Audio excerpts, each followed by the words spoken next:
students, இன்னைக்குள்ள கிளாஸ்ல 11th chemistry unit 8 physical and chemical equilibrium lessonல relationship between Kp and Kc தான் பார்க்க போறோம். இதுக்கு முந்தின வீடியோல நம்ம equilibrium constant Kp and Kc ஒரு general equationல இருந்து எப்படி எழுதுறது அப்படிங்கறத பார்த்திருந்தோம். சோ இன்னைக்கு ஒரு general equationோட Kp and Kc கண்டுபிடிச்சு அது ரெண்டுக்கு இருக்கக்கூடிய ரிலேஷன்ஷிப் என்ன அப்படிங்கறத பத்தி தான் பார்க்க போறோம். இது ரொம்ப இம்பார்ட்டன்டான क्वेश्चन, அடிக்கடி எக்ஸாமுக்கு கேட்கக்கூடிய question, relationship between Kp and Kc. இப்போ ஃபர்ஸ்ட் இது எழுதுறதுக்கு நம்ம என்ன பண்ணணும்னா ஒரு ஜெனரல் ஒரு ஈக்குவேஷன் எழுதிக்கலாம். ஜெனரல் ஈக்குவேஷன் என்னது? A plus B ரெண்டு ரியாக்டன்ஸ் இருக்கும்போது இது C plus Dங்கிற ப்ராடக்ட் நமக்கு கொடுக்குது. ஸோ ஏபிங்கிறது ரியாக்டன்ஸ், சிடிங்கிறது என்னது? ப்ராடக்ட். இப்போ நம்ம நம்பர் ஆஃப் மோல்ஸ் எடுத்துக்கலாம். ஏங்கிறது எக்ஸ் மோல்ஸும், பிங்கிறது ஒய் மோல்ஸ் எடுத்திருக்கோம், சிங்கிறது எல் மோல்ஸ் அண்ட் டிங்கிறது என்ன எடுத்திருக்கோம்? எம் மோல்ஸ்னு எடுத்திருக்கோம். ஸோ இதோட கான்ஸ்டன்ட், அதாவது KC value, equilibrium constant Kc value நம்ம எப்படி எழுதிக்கலாம்? நம்ம போன வீடியோல பார்த்திருந்தோம். அதாவது active mass of product divided by active mass of reactant தான் என்னது? Kcங்கிறது ratio of the product of the reaction product, அதுக்கப்புறம் divided by என்னது? active masses of the reactants in a reaction. புரியுதுல்ல? அப்ப இது எப்படி எடுக்கலாம்? ப்ராடக்ட்டோட active massங்கிறது என்ன வரும்? C. இதோட ஆக்டிவ் மாஸ்ல கான்சன்ட்ரேஷன் இப்படி தானே போடுவோம், ஸ்கொயர் பிராக்கெட்ல போடுவோம். அதுக்கப்புறம் என்னது இருக்கு? டி இருக்கு, டிவைடட் பை ஃபர்ஸ்ட் கான்சன்ட்ரேஷன் இல்லைன்னா ஆக்டிவ் மாஸ் போட்டுடலாம். அடுத்து என்னது இருக்கு? ஏ, இங்க என்னது இருக்கு? பி. சரியா? அப்ப ப்ராடக்டோட ஆக்டிவ் மாஸ் டிவைடட் பை ரியாக்டன்டோட ஆக்டிவ் மாஸ் போட்டுட்டோம். இப்போ மோல்ஸ் போட்டுக்கலாம். ஏ சிக்கு என்ன மோல் இருக்கு? எக்ஸ் மோல்ஸ் இல்லையா? அப்ப எக்ஸ் போட்டிருக்கோம். டிக்கு என்ன மோல்ஸ் இருக்கு? இங்க எம் மோல்ஸ். அதே மாதிரி ஏன்னு வரும்போது என்னது? எக்ஸ் மோல்ஸ், பிக்கு என்னது? Y moles. ஸோ இதான் என்னது? கேசி வேல்யூ நம்ம எழுதி இருக்கிறது. ஸோ இது இக்குவேஷன் நம்பர் 1ன்னு வச்சுக்கலாம். சரியா? ஸோ நெக்ஸ்ட் என்ன பண்ண போறோம்னா, இப்போ நம்ம ஆல்ரெடி சொல்லிட்டோம். அதாவது இப்போ நம்ம இது ஐடியல் கேஸஸ் எடுத்திருக்கோம். ஒரு ஐடியல் கேஸோட ஒரு ஜெனரல் ஈக்குவேஷன் தான் நம்ம எடுத்திருக்கோம். ஐடியல் கேஸ் என்னது? நான் ரியாக்டிவ் கேஸ். அதான் நம்ம என்ன சொல்லுவோம்? ஐடியல் கேஸஸ் அப்படின்னு சொல்லுவோம். ஸோ ஐடியல் கேஸஸா இருக்கும்போது இதோட கேபி வேல்யூ எப்படி எழுதணும்னு நம்ம முன்னாடி பார்த்திருந்தோம். அதாவது கேபி ஈக்குவல் டு ஒவ்வொன்னோட பார்ஷியல் ப்ரெஷர் இல்லையா? ஸோ இதே மாதிரி தான் product concentration of product divided by concentration of reactant போட்டோம்ல. ஸோ இதை தான் நம்ம என்ன பண்ணணும்? பார்ஷியல் ப்ரெஷர் டேர்முக்கு மாற்றணும். இப்போ partial pressure of the product PC இல்லையா? Pressure of the product C. இதோட மோல்ஸ் நம்ம என்ன போட்டுக்கலாம்? எக்ஸ் மோல்ஸ் போட்டுக்கலாம். ஸோ ஃபர்ஸ்ட் நம்ம எல்லாத்தோட பார்ஷியல் ப்ரெஷர் போட்டுக்கலாம். Partial pressure of C, partial pressure of D divided by partial pressure of A into partial pressure of B. இப்போ இதோட மோல்ஸ் போடணும் இல்லையா? எல்லாத்துலயும் மோல்ஸ் இருக்குல்ல. சோ இதுக்கு என்ன போட்டுக்கலாம்? எல் மோல், இதுக்கு எம் மோல், இதுக்கு எக்ஸ் மோல், இதுக்கு ஒய் மோல். இது அல்லது கேபி வேல்யூ கண்டுபிடிக்கிறது. சோ நெக்ஸ்ட் வந்துட்டு இது நம்ம ஒரு ஐடியல் கேஸ் ஈக்குவேஷன் சொல்லிட்டோம் இல்லையா? அப்ப இது நம்ம என்ன பண்ண போறோம்னா இந்த partial pressure P ideal gas ஈக்குவேஷன்ல இருந்து கொண்டு வர போறோம். So ideal gas equation என்னது? Ideal gas equation என்னது? PV is equal to nRT. சரியா? இப்போ நமக்கு பார்ஷியல் பிரஷர் தானே தேவை. அப்போ P எங்க வச்சுட்டு இந்த B எங்க கொண்டு போகலாம்? அப்ப என்ன வரும்? N by V into RT. இதுக்கு முந்தினதுல நம்ம பார்த்தோம் equilibrium constant Kp Kcல ஆக்டிவ் மாஸ், அதாவது N by Vங்கிறத நம்ம என்னன்னு எடுத்திருக்கோம்? ஆக்டிவ் மாஸ் அப்படின்னு எடுத்திருப்போம். So N by V is equal to active mass. இல்லைன்னா இது என்ன சொல்லலாம்? கான்சன்ட்ரேஷன் ஆஃப் தி மோல்ஸ்னு கூட சொல்லிக்கலாம். இதை molar concentration is equal to molar concentration. So N by V னா நம்ம என்ன சொல்றோம்? ஆக்டிவ் மாஸ் அப்படின்னு சொல்றோம். ஸோ இதுக்கு பதிலாக நம்ம ஆக்டிவ் மாஸ் போட்டோம் அப்படின்னா P is equal to, அதாவது ஒரு ஒவ்வொன்னோட பார்ஷியல் ப்ரெஷர் P கண்டுபிடிக்கணும்னா என்ன பண்ணணும்? Active mass N by V க்கு ஆக்டிவ் மாஸ் போட்டிருக்கோம் இன்டு என்னது? RT. கரெக்டா? N by V நம்ம ஆக்டிவ் மாஸ்னு சொல்லிட்டோம். அப்போ பார்ஷியல் ப்ரெஷர் கண்டுபிடிக்கணும்னா என்னெல்லாம் போடணும்? ஒவ்வொரு ரியாக்டன்ஸ் இல்லைன்னா அந்த ப்ராடக்டோட ஆக்டிவ் மாஸ் போட்டு அதை RTயால மல்டிப்ளை பண்ணோம்னா நமக்கு என்ன கிடைக்குமா? ஒவ்வொன்னோட பார்ஷியல் ப்ரெஷர் நமக்கு கிடைக்கும். அப்ப P equal to என்ன இருக்கும்? Active mass into RT. இப்போ நம்ம என்ன பண்ண போறோம்னா ஒரு ஜெனரல் ஈக்குவேஷன்ல எல்லாத்தோடையும் பார்ஷியல் பிரஷர் கண்டுபிடிக்க போறோம். இப்போ ஜெனரல் ஈக்குவேஷன் நம்ம என்ன எழுதியிருக்கோம்? x moles of A plus y moles of B reverse reactionல என்னது C plus m moles of D. இதுதான் நம்மளுடைய ஜெனரல் ரியாக்ஷன். அப்போ ஒவ்வொன்றுக்கும் பார்ஷியல் ப்ரெஷர் எழுதிடலாமா? அப்போ பார்ஷியல் ப்ரெஷரா ஃபர்ஸ்ட் என்ன எடுத்துக்கிறோம்? A எடுத்துக்கிறோம். இதோட மோல்ஸ் என்ன இருக்கு? X moles. சரியா? PaX. சோ என்ன கொடுத்திருக்காங்க? Active mass into RT. எதோட ஆக்டிவ் மாஸ்?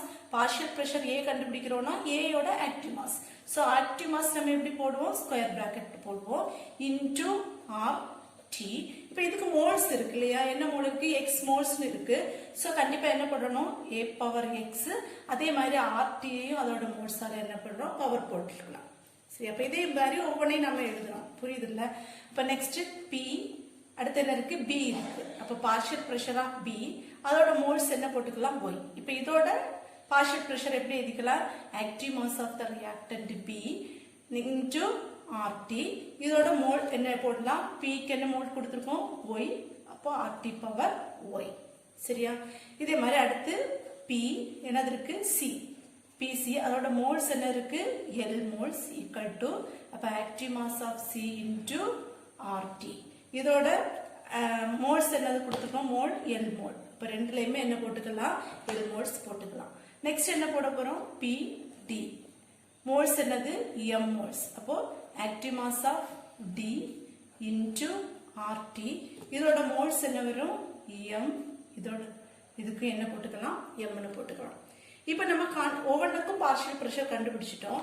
இப்போ நம்ம என்ன பண்ண போறோம்னா இத அந்த வேல்யூல சப்ஸ்டிட்யூட் பண்ண போறோம். என்ன வேல்யூல சப்ஸ்டிட்யூட் பண்ண போறோம்? அந்த Kp வேல்யூ நம்ம கண்டுபிடிச்சிருக்கோம்ல, இந்த Kp வேல்யூல இந்த ஒவ்வொன்றையும் நம்ம என்ன பண்ணணும்? சப்ஸ்டிட்யூட் பண்ணணும். இப்போ Kp வேல்யூ நம்ம என்ன கண்டுபிடிச்சிருக்கோம்? Kp is equal to P power C, P into C. இதோட மோல்ஸ் என்னது? L. P D M divided by P A X P B Y. இதான் நம்ம Kp நேரமா கிடைச்ச வேல்யூ. சோ இதுல நம்ம ஒவ்வொன்றும் கண்டுபிடிச்சு வச்சிருக்கோம். ஒவ்வொன்றையும் நம்ம என்ன பண்றோம்? சப்ஸ்டிட்யூட் பண்றோம். அப்ப என்ன கிடைக்கும்? Kp equal to PCL. PCL க்கு நம்ம என்ன கண்டுபிடிச்சிருக்கோம்? இது இல்லையா? அப்ப active mass of C power L into RT power L. அடுத்து என்ன வரும்? PD. PD க்கு இந்த இருக்கு இல்லையா? PD power M. அப்ப என்ன போடலாம்?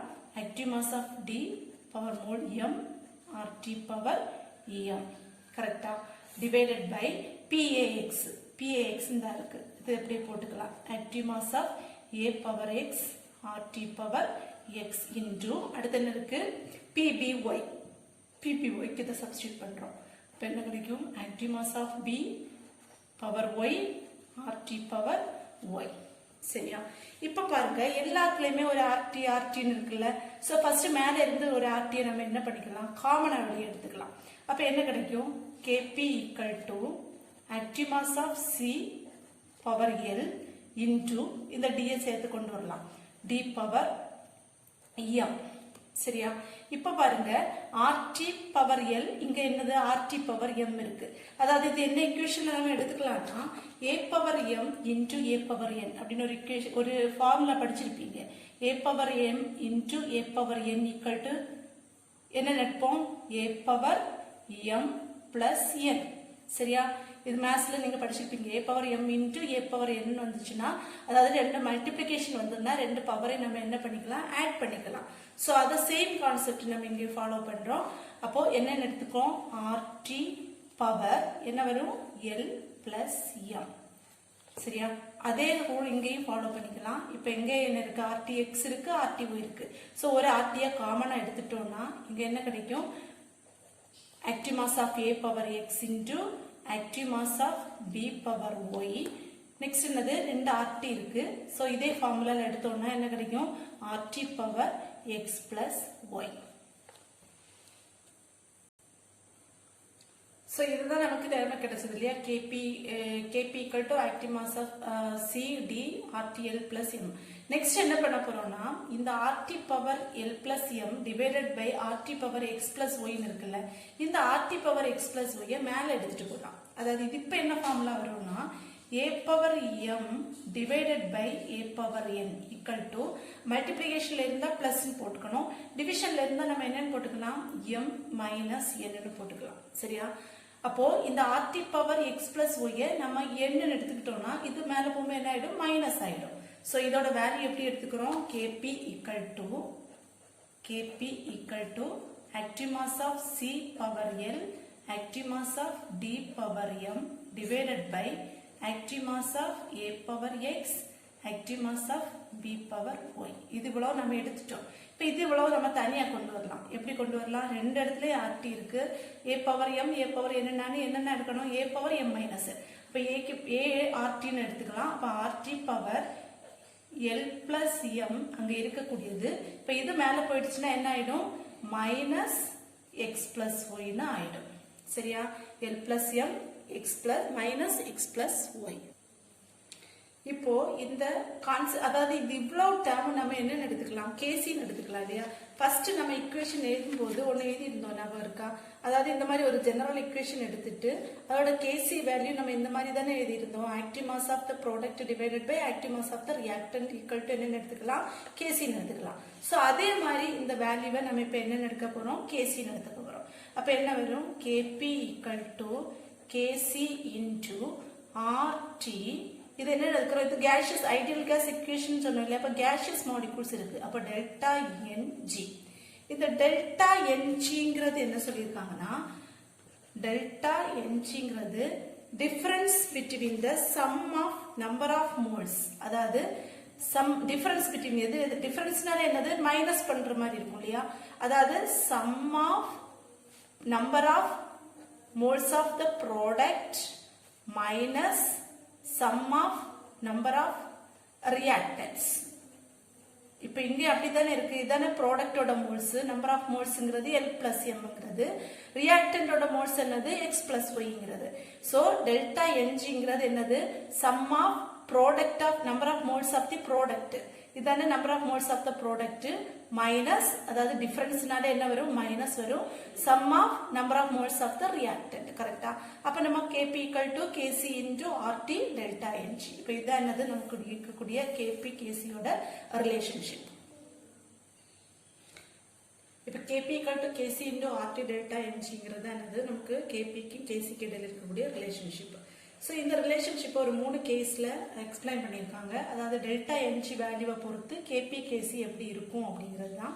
ஸோ ஃபர்ஸ்ட் இக்குவேஷன் என்ன கொடுத்துருக்காங்கன்னா hydrogen iodide formation H2 plus I2 என்ன கிடைக்கும்? நமக்கு 2 ஹைட்ரஜன் அயோடைடு கிடைக்கும் இல்லையா? இப்போ நம்ம டெல்டா என்ஜின்னா என்ன சொன்னோம்? நேரம் பார்த்துருந்தோம்ல. அதாவது difference between the number total sum of the number of moles of product and sum of the number of moles of reactant இல்லையா? அப்போ டெல்டா என்ஜிங்கிறது ப்ராடக்டோட நம்பர் ஆஃப் மோல்ஸ். ப்ராடக்ட் எவ்வளவுதான் இருக்கு? 2 தான் இருக்கு. வேற எதுவும் இல்லை. இப்போ 2 மைனஸ் இங்க sum of number of moles of reactant. Reactant இங்க என்ன இருக்கு? இங்க 1 இருக்கு, இங்க 1 இருக்கு. So 1 plus 1 is equal to என்ன ஆயிடும்? 2 ஆயிடும். அப்போ 2 minus 2 is equal to 0. இப்போ ஃபர்ஸ்ட் கேஸ்ல KP equal to KC into RT power என்ன ஆயிடுச்சு? 0. A பவர் 0னா என்னது? 1. அப்போ KP is equal to என்ன கிடைக்குது? KCங்கிற வேல்யூ கிடைக்குது. ஸோ இதான் ஃபர்ஸ்ட் கேஸ் பண்ணியிருக்கோம். ஸோ நெக்ஸ்ட் அப்போ டெல்டா என்ஜி வேல்யூ 0வா இருந்துச்சுன்னா KP is equal to என்னவா இருக்கும்? KCயா இருக்கும். ஸோ நெக்ஸ்ட் ரெண்டாவது கேஸ்ல என்ன சொல்லியிருக்காங்கன்னா அடுத்து இன்னொரு இக்குவேஷன் கொடுத்து எக்ஸ்பிளைன் பண்ணியிருக்காங்க. Ammonia formation. அமோனியா ஃபார்மேஷன் எப்படி? அதாவது அமோனியாவோட டிசோசியேஷன் கொடுத்துருக்காங்க. NH3ங்கிறது எப்படி டிசோசியேட் ஆகும் அப்படின்னு. NH3 பண்ணும்போது என்ன கிடைக்கும்? N2 பிளஸ் H2 இல்லையா? இப்போ ஃபர்ஸ்ட் நம்ம என்ன பண்ணணும்? ஈக்குவேஷனை பேலன்ஸ் பண்ணணும். இப்போ பேலன்ஸ் பண்றதுக்கு நைட்ரஜன் இங்க 1 இங்க 2 இருக்கு, இங்க 1 இருக்கு. ஸோ இங்க என்ன போட்டுடலாம்? ஒரு 2 போட்டுடலாம். இப்போ ஹைட்ரஜன் 6 ஆயிடுச்சு. ஸோ இங்க ஒரு 3 போட்டோம்னா இது என்ன ஆயிடும்? 6 ஆயிடும். இப்போ என்ன பண்ணணும்? டெல்டா என்ஜி வேல்யூ கண்டுபிடிக்கணும். Sum of number of product எவ்வளவு இருக்குன்னு பார்க்கலாம். எவ்வளவு இருக்கு? 3. இங்க ஒரு பிளஸ் 1. ஸோ 4 மைனஸ் இங்க எவ்வளவுதான் இருக்கு? 2 தான் இருக்கு. ஸோ இது என்ன கிடைக்குது? பிளஸ் 2. ஸோ என்ன சொல்லியிருக்காங்கன்னா KP equal to KC into RT value என்ன கிடைக்குது? பாசிட்டிவ் வேல்யூ கிடைக்குது. இப்போ இந்த பாசிட்டிவ் வேல்யூ கிடைக்கிறதுக்கு அப்ப எப்படி இருக்கும்னா கேபிங்கிறது கேசியை விட அதிகமா இருக்குமா? பாசிட்டிவா இருந்துச்சுன்னா டெல்டா என்ஜி, அதாவது இங்க என்ன சொல்லியிருக்காங்க, டெல்டா என்ஜி ஜீரோவா இருந்துச்சுன்னா என்னது, கேபி கேசி ஈக்குவலா இருக்கும். இப்ப டெல்டா என்ஜி வேல்யூ பாசிட்டிவா இருந்துச்சு அப்படின்னா கேசியை விட கேபி வேல்யூ எப்படி இருக்குன்னு சொல்றாங்க, அதிகமா இருக்கும் அப்படின்னு சொல்றாங்க. ஸோ தேர்டு கேஸ் என்ன பார்க்குறோம்னா, இன்னொரு எக்ஸாம்பிள் கொடுத்துருக்காங்க, என்னது PCl5ஓட டிசோசியேஷன் கொடுத்துருக்காங்க. PCl5 டிசோசியேட் ஆகக்கூடியது எப்படி கிடைக்கும், PCl3 plus Cl2. இப்போ இக்குவேஷன் பேலன்ஸ்டா தான் இருக்கு இல்லையா, PCl5 Cl3யும் Cl2மா டிசோசியேட் ஆகுது. இப்போ இதுல டெல்டா என்ஜி வேல்யூ கண்டுபிடிக்கணும். Sum of the number of moles of product எவ்வளவு, இங்க 1 இருக்கு, இங்க 1 இருக்கு. ஸோ 2 மைனஸ் இங்க எவ்வளவு இருக்கு, 1 இருக்கு இல்லையா. அப்ப 2 minus 1 is equal to என்ன கிடைக்கும், 1 கிடைக்கும்ல. ஸோ இந்த ஈக்குவேஷன் வந்துட்டு பாசிட்டிவ் வேல்யூ தான் இருக்கு இல்லையா. ஸோ இந்த பாசிட்டிவ் வேல்யூங்கிறது எதுக்குரியது, இந்த பாசிட்டிவ் வந்துச்சுனாலே என்ன வரும், கேபி கிரேட்டர் தென் கேசி தான் கிடைக்கும். ஸோ அடுத்தது நம்ம நெகட்டிவ் வேல்யூ எப்படி வருதுன்னு பார்க்கலாம். அதுக்கு இன்னொரு ஈக்குவேஷன் கொடுத்துருக்காங்க, என்னன்னா hydrogen water formation H2 plus O2 gives என்னது H2O. சரியா, ஹைட்ரஜன் சிம்பிள் ரியாக்ஷன் தான் நமக்கு தெரிஞ்சதுதான்.